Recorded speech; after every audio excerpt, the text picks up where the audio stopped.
दोनों हम लोग कल पढ़ चुके हैं। ठीक, आज इसका तीसरा पार्ट, जैसे ये भाग 2 है, जैसे जो सूरदास के पद हैं उसका भाग 1 भाग 2 जो पद है उसको पढ़ चुके थे। आज हम लोग इसका तीसरा पार्ट पढ़ेंगे। कौन सा? तीसरा। देखिए तीसरा में क्या क्या है, तब ज्यादा समझ में आएगा। आइए देखिए,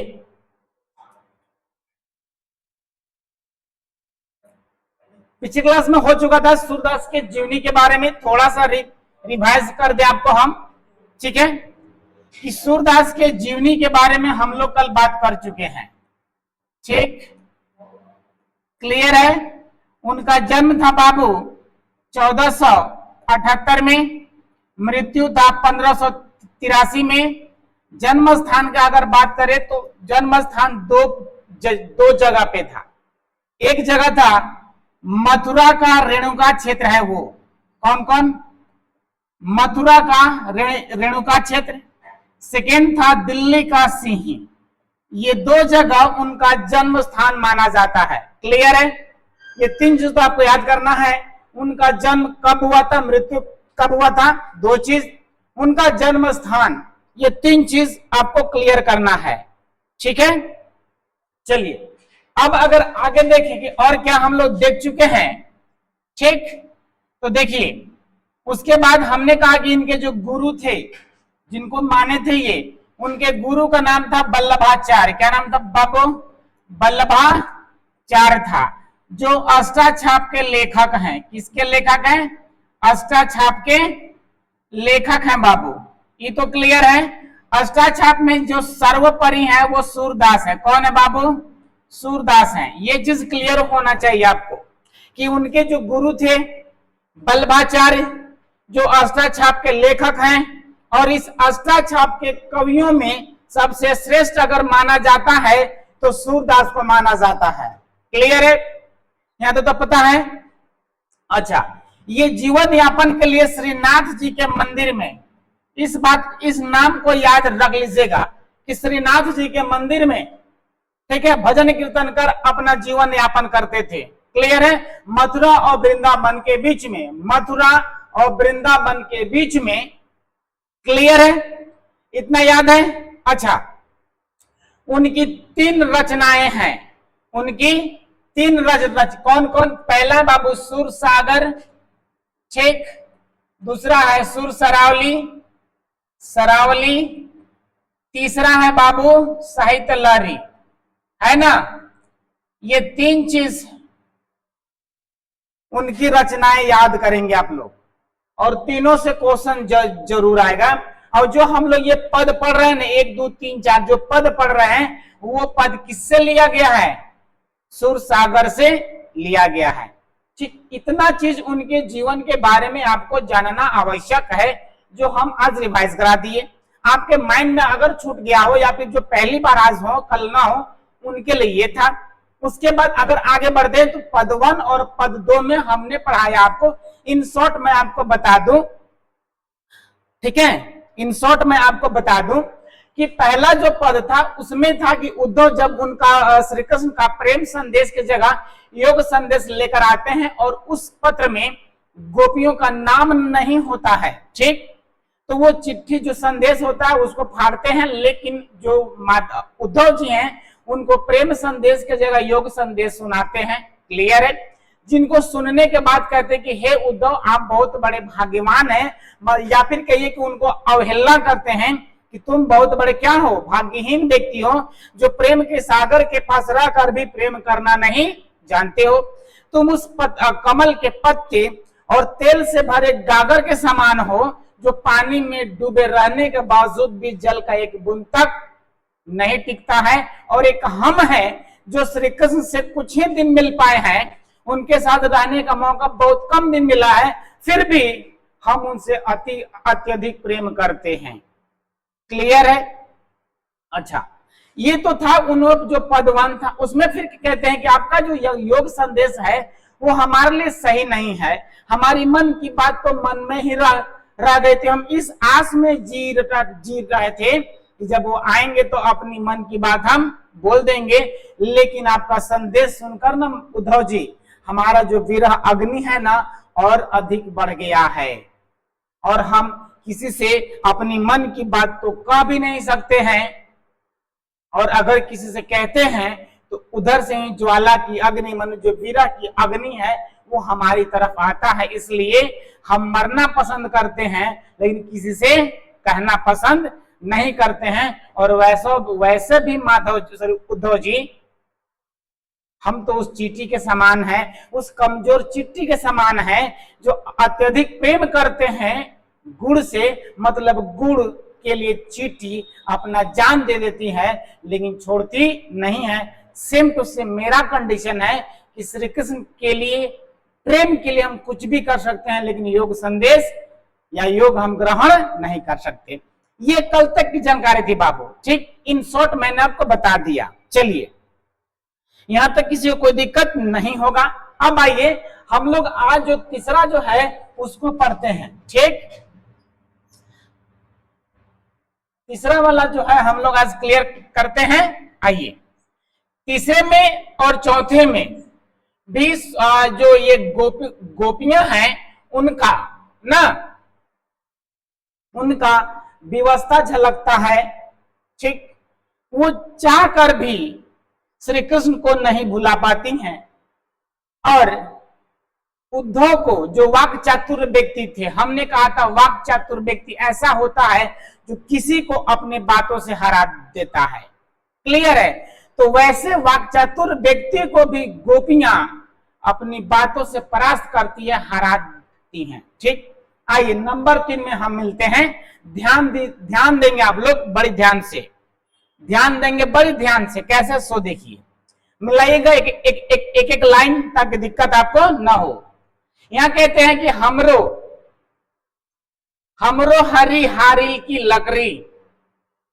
हमरो मतलब हमारे, ठीक है बाबू। हमरो मतलब हमारे, हरि मतलब श्री कृष्ण, ठीक है बाबू। हरि मतलब श्री कृष्ण। हारिल एक पक्षी का नाम है बाबू, पक्षी का नाम है लकड़ी, तो आप जानिए रहे हैं लकड़ी, ठीक। ये हारिल पक्षी का खासियत है अपने आप को गोपियां, ठीक, हारिल के समान बताती हैं। गोपियां अपने आप को हारिल के समान बताते हैं और हरि को लकड़ी के समान बताते हैं। तो बोलिएगा कि सर गोपियां ऐसे कैसे कह रही हैं, अपने आप को हारिल पक्षी कह रहे हैं और श्री कृष्ण को लकड़ी कह रहे हैं, ये कहां तक न्याय है? बात है, आइए तो बताते हैं। कहते कि हे उद्धव, जो हरि हमारे हैं बाबू, हरि बहुत प्रकार से होता है। देखिएगा हरि जो है कई मीनिंग हो जाएगा बाबू। एक हरि का मतलब तो मान लीजिए श्री कृष्ण हो गया, ठीक। इनको श्री विष्णु भी कहा जाता है। हरि का मतलब माने क्या बोलते हैं, हरि का मतलब एक जगह पानी भी होता है। हरि का मतलब घास भी होता है। हरि का मतलब सांप भी होता है और हरि का मतलब बंदर भी होता है बाबू, ठीक है। तो हरि का इतना मीनिंग होता है, ठीक।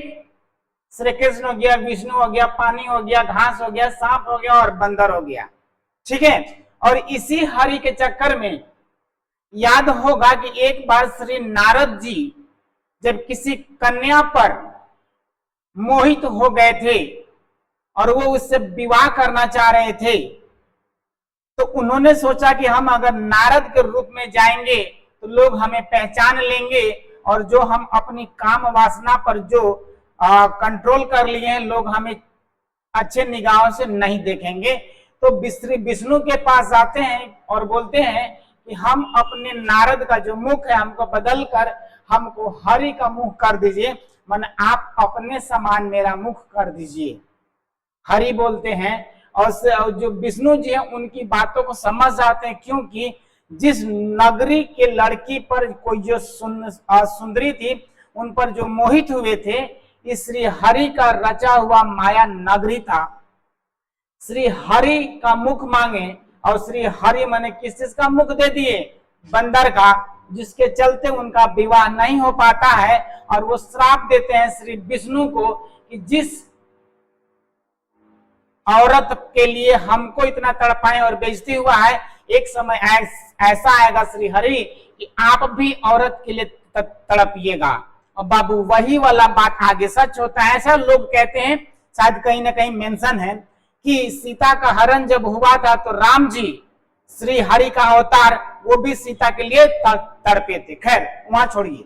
तो बोलते हैं क्या जी कि हमरो हरि हारिल की लकड़ी। बाबू कहने का मतलब ये कि उद्धव से बोलते कि हे उद्धव, हमारे जो श्री कृष्ण है ना वो हमारे लिए हारिल के लकड़ी के समान है। हारिल पक्षी, हारिल पक्षी एक ऐसा पक्षी होता है बाबू जो मर तो मर जाएगा लेकिन अपने पैरों से लकड़ी नहीं छोड़ता है।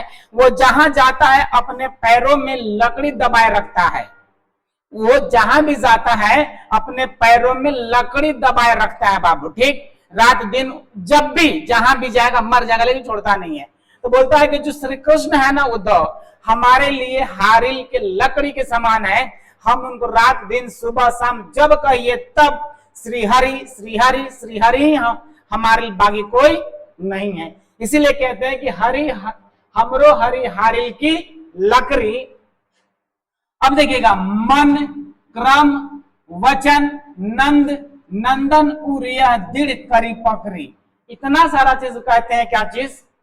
कहां कहां? हम उनको मन से, कहां से? मन से, क्रम माने कर्म से या कार्य से, कार्य में ना बाबू, वचन, वचन तो समझ रहे हैं।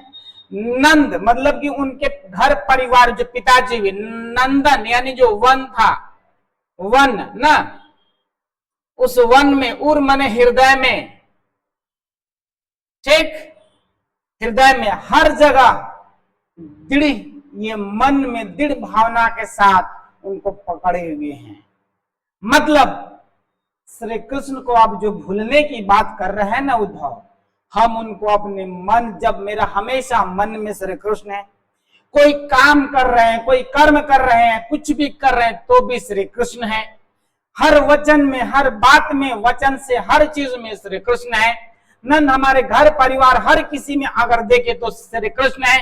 नंदन वन, जहां पे जिस वन में गृह चराते थे, यमुना किनारे जो है वन, उसमें हर जगह, और यहां तक उर मतलब हमारे हृदय में हर जगह कौन है? श्री कृष्ण है। हम वो दृढ़ता के साथ उनको पकड़े हुए हैं, मतलब मन में बसा लिए हैं। हम उनको छोड़ने वाले नहीं हैं। तो आप हमें कैसे कहते हैं कि प्रेम संदेश न लेकर हम योग संदेश ले ले?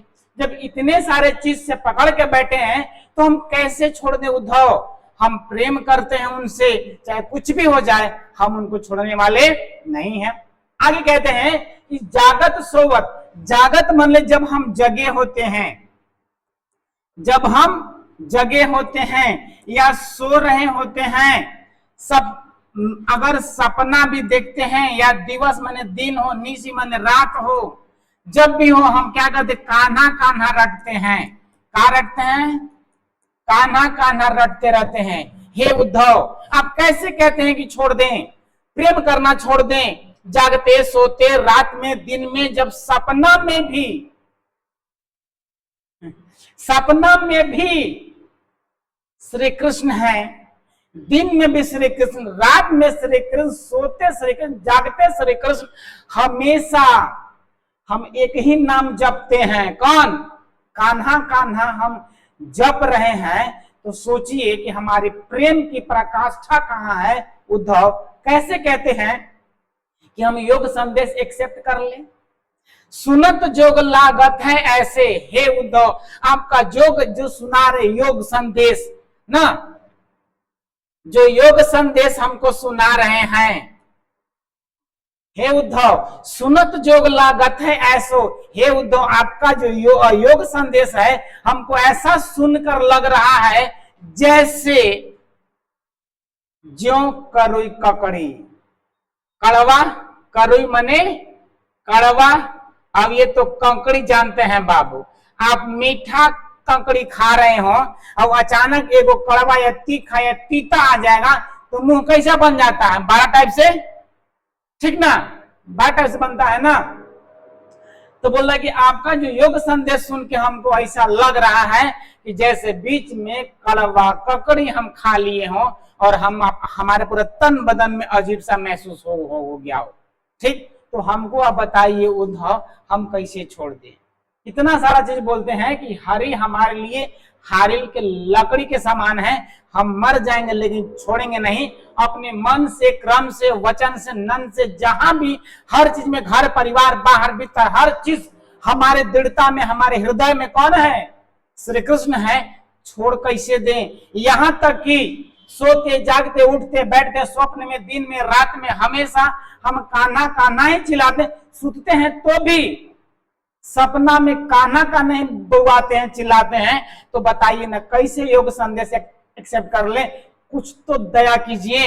और हे उद्धव, आपका योग संदेश सुनने के बाद ऐसा लग रहा है जैसे हम कड़वा ककड़ी खा रहे हो, उसके बाद जो तन बदन में जो अलग महसूस होता है वैसा फील आ रहा है। बताइए ना ये कहां का न्याय है? ठीक, आगे कहते हैं कि सूतो व्याधि हमको ले आए। व्याधि माने कष्ट, व्याधि मतलब कष्ट। सूतो व्याधि हमको ले आए, देखी सुनी न करी। बोलते हे उद्धव, आप हमारे लिए तो ऐसा कष्ट लेके आ गए हैं। व्याधि माने कष्ट, सु माने इस, तब आप हमारे लिए ऐसा कष्ट लेके आ गए हैं जो देखी सुनी न करी। करी माने कभी, जो हमने कभी न सुना है न हमने देखा है। बाबू कहने का मतलब कि जिस आदमी को जिंदगी भर बिल्कुल नहीं छोड़ सकते, सर टेस्ट लीजिएगा, बिल्कुल लेंगे बाबू, चिंता ना करें। तो बोलते क्या चीज कि आप हमारे लिए वैसा कष्ट लेके आ गए हैं जो हमने कभी सुना ही नहीं है। मतलब बाबू, जिस बच्चा को कभी अभावग्रस्त है ही नहीं, जो बच्चा जिसको पैसे की कभी तंगी महसूस नहीं हुआ है, जो बच्चा 10 रुपए के कॉपी के लिए 2 दिन अपने शिक्षक से मार नहीं खाया हो, वो कॉपी के अंतिम पेज का वैल्यू क्या जानेगा? जो बच्चा अपने शिक्षक से पेन के लिए मार ना खाया हो, वो पेन के नीचे थोड़ा सा नीब के पास जो बचता है ना स्याही, उसका वैल्यू क्या जानेगा? कि मार खा रहा कोई बच्चा को अगर इतना सारा भी पेन का नीब भर का अगर स्याही मिल जाए नीब में, उस पेन में, तो उस पूरे क्लास को समेट के चलता है। तो जो कभी अभाव जीवन बिताया ही नहीं है और अचानक अगर उसको अभाव में जीना पड़े तो कष्ट है ना। सेम टू सेम, जब से गोपियां जन्म ली, बड़ी हुई, होश हवा संभाली, तब से लेकर अभी तक, जब तक श्री कृष्ण थे तब तक श्री कृष्ण के प्रेम में थे। कभी जुदाई नामक चीज सुने ही नहीं, कष्ट सुने ही नहीं, जो चाहे सब मिला। और अचानक विरह हुआ और आप प्रेम की जगह योग सुना रहे हैं, योग करने को बोल रहे हैं, ठीक है, तपस्या करने को बोल रहे हैं, लौकिक प्रेम को छोड़ के अलौकिक प्रेम करने की बात कर रहे हैं। तो वैसा जो कष्ट है उद्धव, हमने न सुना है न देखा है, आप तो हमारे लिए ले आए हैं, हम क्या करें? अब क्या करें? बड़ा मुश्किल में गुजरती हैं। तब सूरदास के माध्यम से बोलते हैं कि यह तो सुर तिन्ही लो सौंपो।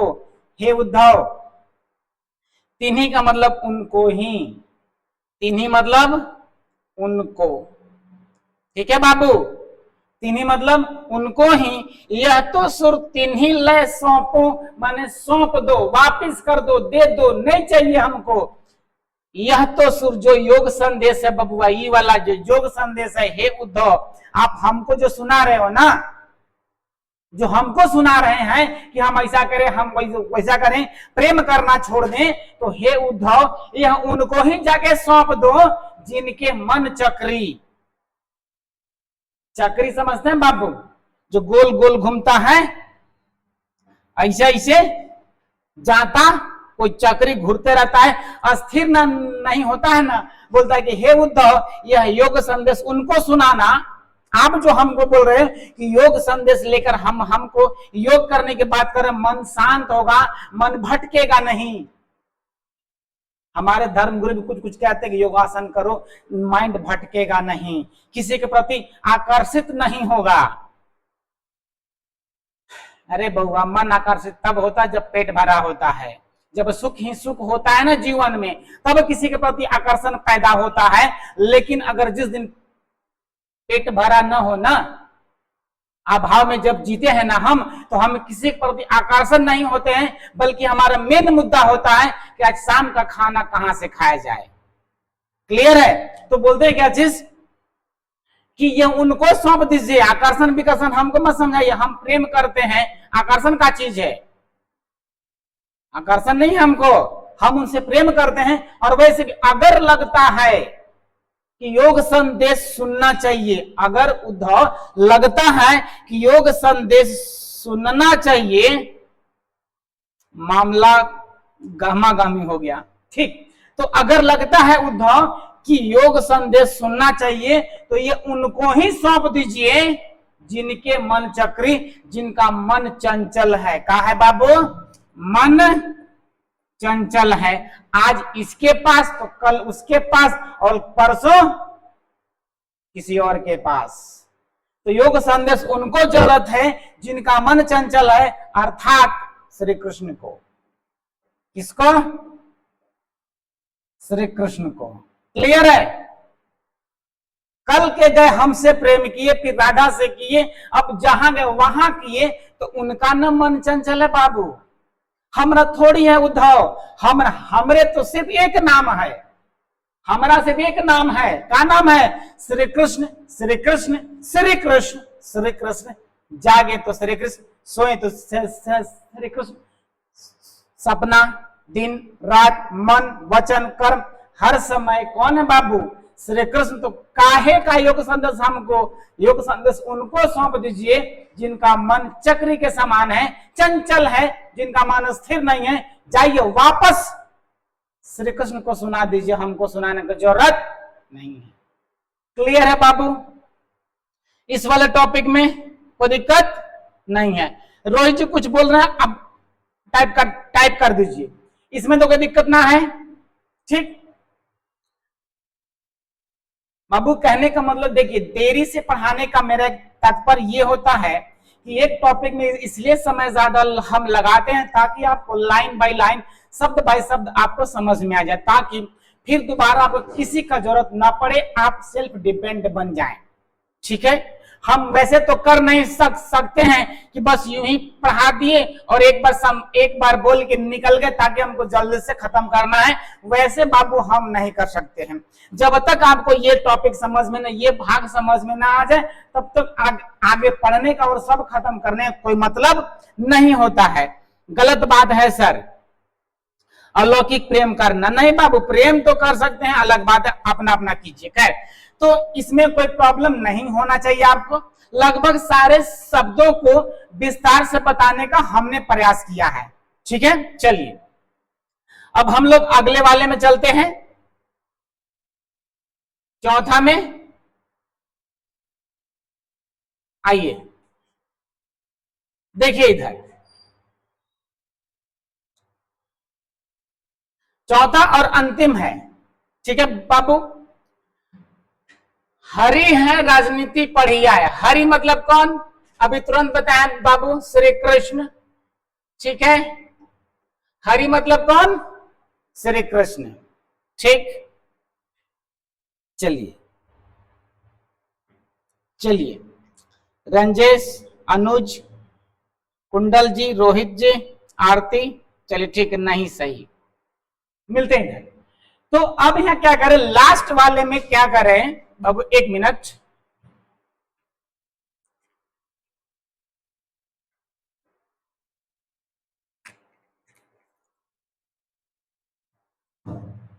देखिए लास्ट वाले में क्या कह रहे हैं कि हरि है राजनीति पढ़िया है। राजनीति बाबू, ये वर्ड को ध्यान देंगे आप। राजनीति क्या है? सो राजनीति अगर पूछा जाए कि राजनीति क्या है, ठीक, तो आप इसको अपने ढंग से डिफाइन करेंगे। एक छोटा सा लाइन, 2-4 पंक्तियों का जो एक वाक्य है, मैं उसको बताकर इसको एक्सप्लेन करने का प्रयास कर रहा हूं।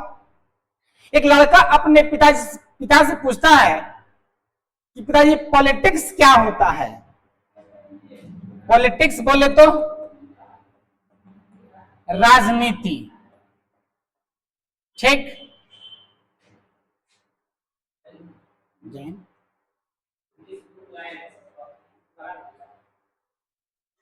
आप भी पढ़ाने के बाद आधे घंटे में,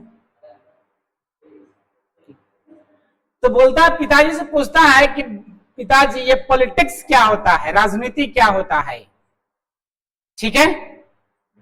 चलिए, अब पिताजी ने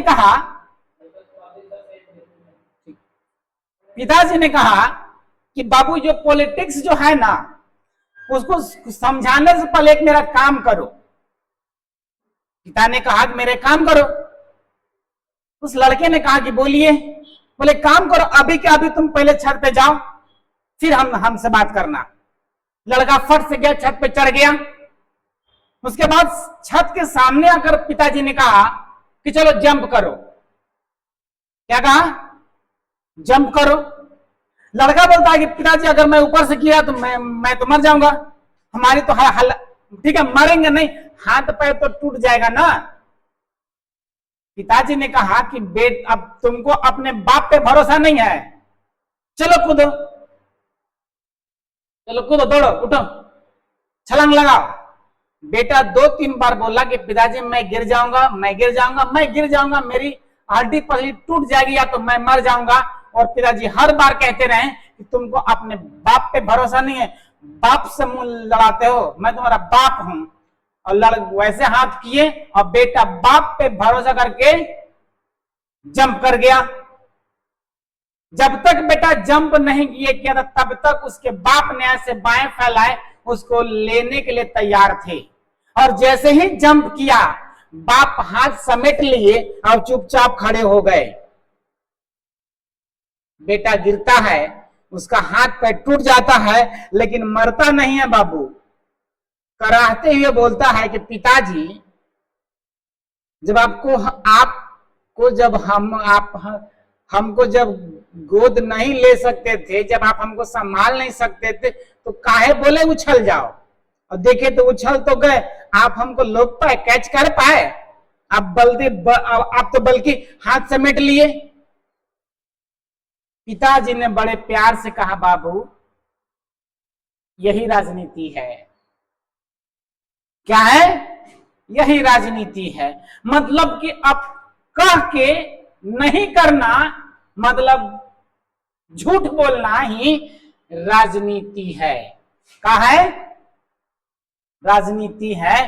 तब श्री कृष्ण के बारे में उद्धव से गोपियां कहती हैं, हे उद्धव, हरि जो है ना वो राजनीति पढ़ लिए हैं।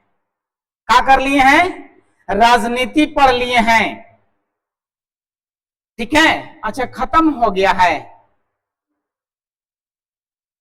चलिए ऑफलाइन क्लास में आइए, फिर मिलेंगे हम लोग। तो राजनीति पढ़ लिए, मतलब श्री कृष्ण जब हमसे प्रेम किए थे तो प्रेम का वादा भी होता है। जो मर्यादा, कल का बात हमने कहा था कि मर्यादा नहीं रहा, तोड़ दिए हैं। तो जब प्रेम किए तो प्रेम का ये वचन है कि जब हम आपसे प्रेम करते हैं तो आपको भी हमसे प्रेम करना। प्रेम दो तरफा हो तो बेहतर है, एक तरफा बेकार है बाबू, करना भी मत कोई। तो राजनीति कर लिए। अच्छा, जब वो जा रहे थे मथुरा तो वो बोल के गए थे कि चिंता ना करो मैं वापस आऊंगा। हमने भरोसा कर लिया, अगर हमको लगता कि वो नहीं आएंगे, राजनीति का बात कर रहे हैं, तो हम उनको जाने ही नहीं देते। हमने उस पे आंख बंद करके विश्वास किया, जी जान से विश्वास किया कि ठीक है, आप किसी पे अन्याय नहीं देख सकते हैं, आपको अपने माता पिता को छुड़ाना है, आप कंस को मारने जा रहे, ठीक है, लेकिन वापस आइएगा। और हमसे वचन देकर गए थे कि मैं वापस आऊंगा, आज आ नहीं रहे तो झूठ न बोल रहे हैं बाबू। जब झूठ बोल रहे हैं, मैंने क्या कर लिए? राजनीति पढ़ लिए। तो बोलते कि हरि जो हमारे हैं वो राजनीति पढ़ लिए हैं। उद्धव बताइए कैसे विश्वास करें समुझी बात कहत मधुकर के। मधुकर मैंने यहाँ उद्धव को बोला गया बाबू, उद्धव जो है ना उनको बोला गया है मधुकर। समाचार सब पाए, समाचार मिलने के बाद जितनी सारी बातें थी उतना उद्धव जब सुना देते हैं, सुनाने के बाद मैंने उनकी बातों को समझ कर ना फिर उनको समझा कर बोलते हैं कि हे उद्धव, श्री कृष्ण तो हमारे पढ़ लिए राजनीति, तो आपको हम बता दें कि एक तो अति चतुर होते पहले ही अब ही गुरु ग्रंथ पढ़ाए। हे उद्धव, अब जाकर उनसे बोल दीजिएगा। हाँ बाबू, होगा, ठीक बाबू। हिंदी आसान है या खोरठा? अगर लैंग्वेज की जानकारी है बाबू तो आपके लिए सभी आसान है। जिस चीज की जानकारी अगर ना हो, ठीक है, तो उसमें थोड़ा सा प्रॉब्लम होता है। तो अगर आपके अपनी क्षेत्रीय भाषा जहां से आप बिलोंग करते हैं, अगर खोरठा की जानकारी है तो आप बेहतर तरीका से उसको आप पढ़ सकते हैं, ठीक है। चलिए, तो बहुत समुझी बात कहत मधुकर के, समाचार सब पाए, सारे समाचार पाने के बाद, बताने के बाद समझाकर उनको बोलते हैं कि हे उद्धव, एक अति चतुर, अति माने हद से ज्यादा, अति का मतलब होता है बहुत ज्यादा, माने अत्यधिक, अत्यधिक चतुर होते माने है पहले ही, अब गुरु ग्रंथ पढ़ाए, अर्थात श्री कृष्ण तो हमारे इतनी चतुराई दिखा दिए पहले ही कि कह के नहीं करते हैं। वो बोले थे मैं वापस आऊंगा और आज वापस नहीं आते हैं, और अब हमको गुरु ग्रंथ पढ़ा रहे हैं और आज हमको क्या कर रहे हैं, शिक्षा ग्रहण करवा रहे हैं और बोल रहे हैं कि योग संदेश कीजिए। आज हमें पाठ पढ़ाया जा रहा है और ये सही नहीं है, ठीक। तो कहने का मतलब कि हे उद्धव, आप जो हमको सुना रहे हम सब मान लिए, योग संदेश को भी एक्सेप्ट कर लिए, लेकिन पहले हमारे कुछ बातों को तो सुन ले कि हम कहना क्या चाहते हैं। वो इतनी चतुराई हमको दिखाए और दिखाने के बाद आज हमको बोल रहे हैं और आज हमको गुरु ग्रंथ सिखा रहे हैं, पाठ पढ़ा रहे हैं कि हमको प्रेम न करके योग करना चाहिए। ये अच्छी बात नहीं है। बड़ बुद्धि जानी जो उनकी, अब हमको आप बताइए कि उनका ये बड़ बुद्धि जाने कि प्रेम जाने कि हम क्या जाने, हमको बताइए उद्धव। ये उनकी बड़ बुद्धि है, क्या है, योग संदेश पढ़ाए। आप बताइए, जहां प्रेम संदेश भेजने के जगह हमको योग संदेश भेज रहे हैं, तो उनकी बड़ बुद्धि ही न जाने कि हम लोग को वो पागल समझते हैं। हम उनसे हद से अधिक प्रेम कर रहे हैं तो हमको पागल समझ रहे हैं। तो बताइए, सही है? अगर हम उनसे प्रेम कर रहे हैं तो उनको भी प्रेम करना चाहिए, लेकिन हमको योग संदेश सुनाए जा रहे हैं, गुरु ग्रंथ पढ़ाए जा रहे हैं, तो ये कहां से उचित है? आपका क्लास अभी होगा ना?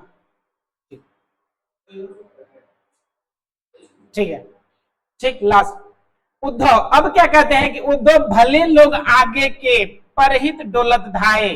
बोलते हे उद्धव, ठीक, भले लोग आगे के, जो लोग भले होते हैं, ठीक, जो लोग भले लोग होते हैं, परहित, पर माने दूसरा, बाबू याद रखिएगा, दूसरा, पर का मतलब दूसरा, और एक पर का मतलब पंख भी होता है, वो बाद में कभी अगर समय मिले तो इस पर हम लोग चर्चा कर लेंगे। पर का मतलब दूसरा या कहीं कहीं पराया मिलेगा, और पर का मतलब पंख होता है बाबू, इस बात को ध्यान देंगे, ठीक है। तो ठीक बोलते क्या है कि उद्धव, ठीक है, लोगों को भला करना चाहिए, जो भले लोग होते सभी का, अपना तो छोड़ दीजिए, किसी अन्य व्यक्ति का भी हित चाहते हैं। डोलत धाय माने हित चाहना, भला चाहना। श्री कृष्ण अच्छे व्यक्ति मानते हैं कि किसी दूसरे व्यक्ति का जो अत्याचार जो कंस कर रहा था उसका समाप्त करने गए हैं, लेकिन उनका ये भी तो फर्ज बनता है कि हम उनसे प्रेम करते हैं तो हम पर भी ध्यान दें। आगे कहते हैं लास्ट में कि अब अपने मन फेर पाइए। मन मतलब मन को यहां ऐसे लीजिए, आपकी भाषा में माय चाइल्ड, दिल। क्लियर है कि अब आपकी भाषा में बात करना होगा ना हमको। अब अपने मन फेर पई हैं, चलत जो होते चुराए। अब कह रहे हैं कि हे उद्धव, अब श्री कृष्ण क्या ऐसा कर सकते हैं जो चलते समय माने जाते समय, जब वो मथुरा जा रहे थे उस समय जो चुरा कर ले गए हैं, कहा चुरा कर ले गए हैं? दिल ना, चुरा के दिल मेरा कोई लाइन था, याद कीजिएगा, अगर गाना याद होगा तब। तो बोलता है क्या हमको वापस कर पाएंगे? फेर पाना माने वापस करना बाबू, वापस करना।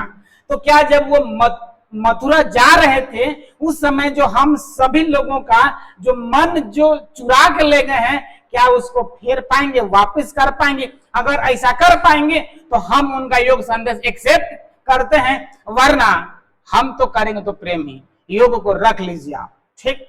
लास्ट में क्या कहते हैं कि ते क्यों अनीति कर रहे आपुन? आपुन माने हम पर या अपने पर, आपुन माने अपने पर, ठीक है बाबू। अनीति का मतलब अन्याय, अनीति मतलब अन्याय। कहते क्या है कि ते क्यों माने वह व्यक्ति क्यों हम पे अन्याय कर रहा है, वह व्यक्ति हम पर अन्याय क्यों कर रहा है, माने वह व्यक्ति माने कौन? श्री कृष्ण। यानी श्री कृष्ण हम पर अन्याय क्यों कर रहा है, जे मतलब वह और अनीति छुड़ाए। जो व्यक्ति किसी और को अन्याय से छुटकारा दिलाता हो और हम पे अन्याय कर रहा है, ये गलत बात है उद्धव, ये सही नहीं है। उनको जाके बताइएगा कि वो लोगों को भलाई करने गए, मानते हैं हम, सहायता करनी अच्छी बात है, अन्याय से छुटकारा दिलाना भी अच्छी बात है, लेकिन हम पर अत्याचार अन्याय क्यों कर रहे हैं? हम प्रेम कर रहे हैं और वो हमको प्रेम संदेश के जगह योग संदेश भेजे जा रहे हैं, इतना क्यों तड़पा रहे हैं? सही बात नहीं है। लास्ट में क्या कहते हैं, अंतिम में, राजधर्म तो यह है सुर जे प्रजा न जाहि सताए। बोलता है कि हे उद्धव, लास्ट हम आपको ये बता के भेज रहे हैं वापस, हम आपका योग संदेश तो रखने से रहे, हम आपको ये बोलकर वापस भेज रहे हैं कि अगर वो राजा अपने आप को मानते हैं, प्रजा को अगर अन्याय से छुड़ाते हैं, ठीक, तो उनको बताइएगा कि राजधर्म क्या होता है। अब अगर नहीं तो हम आपको बोल के भेज रहे हैं कि राजधर्म यह है जो प्रजा को न ही जाए सताए, माने जो अपने प्रजा को न सताए, ठीक।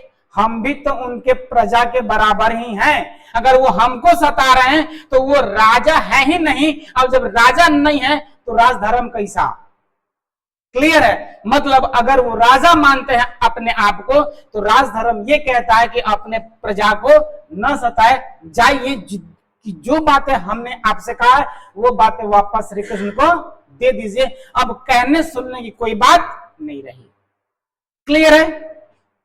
तो ये चारों जो हम आपको पढ़ा दिए बाबू, इन चारों के माध्यम से जो योग संदेश था, उनका जो प्रेम संदेश की जगह जो योग संदेश था वो उद्धव लाए थे। श्री कृष्ण का संदेशा था किसके पास? गोपियों के पास। क्लियर है? और इसी के माध्यम से वो अपनी बात को रखे हैं। चलिए, तो इस तरह से जो चार पद थे, चारों पद हुए समाप्त बाबू। अगले वाले क्लास में, जो अगला क्लास होगा, उसमें इसका वस्तुनिष्ठ प्रश्न हम करा देंगे आपको। क्या करा देंगे बाबू? वस्तुनिष्ठ प्रश्न, ठीक। लगभग 20 से 30, कम से कम 20 से 30 वस्तुनिष्ठ प्रश्न आपको हम करा देंगे ताकि एग्जाम में कोई क्वेश्चन आपसे ना छूट जाए। चलिए, आज का सेशन हुआ समाप्त। एक बार फिर बोल रहे हैं कि इसका जो भाग 1 है आपके YouTube चैनल पर अपलोडेड है एज अ डेमो क्लास। जो इस क्लास को करना चाहते हैं उनके पास आप शेयर जरूर कर दें। उनको बेहतर से बेहतर ढंग से समझाने का प्रयास मैं करूंगा और मैं समझाऊंगा भी जैसा आप लोग देख रहे हैं, ठीक। पहले चीज, दोस्तों के साथ शेयर आप अवश्य इसको कीजिएगा ताकि उन तक भी ये मैसेज जा सके, ठीक है। अगर आपको क्लास बेहतर लगता है तो जरूर शेयर करें, ठीक है। और कमेंट करके बताइएगा अगले वाला क्लास में कि आज का क्लास कैसा लगा। ठीक है, और अभी जस्ट हमारे बाद तुरंत आपके झारखंड का जीके क्लास होगा और प्रदीप सर क्लास लेंगे। ठीक है, ठीक है दोस्तों, जय हिंद, जोहार, गुड बाय। मिलते हैं अगले सेशन में। ठीक है, वस्तुनिष्ठ प्रश्नों के साथ। ठीक है बाबू।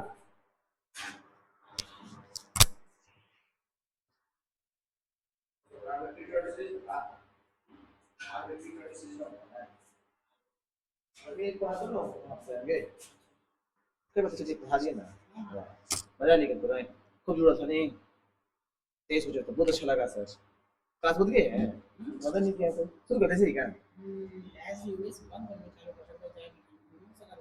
ऑफ तो करना ही पड़ेगा एक बार।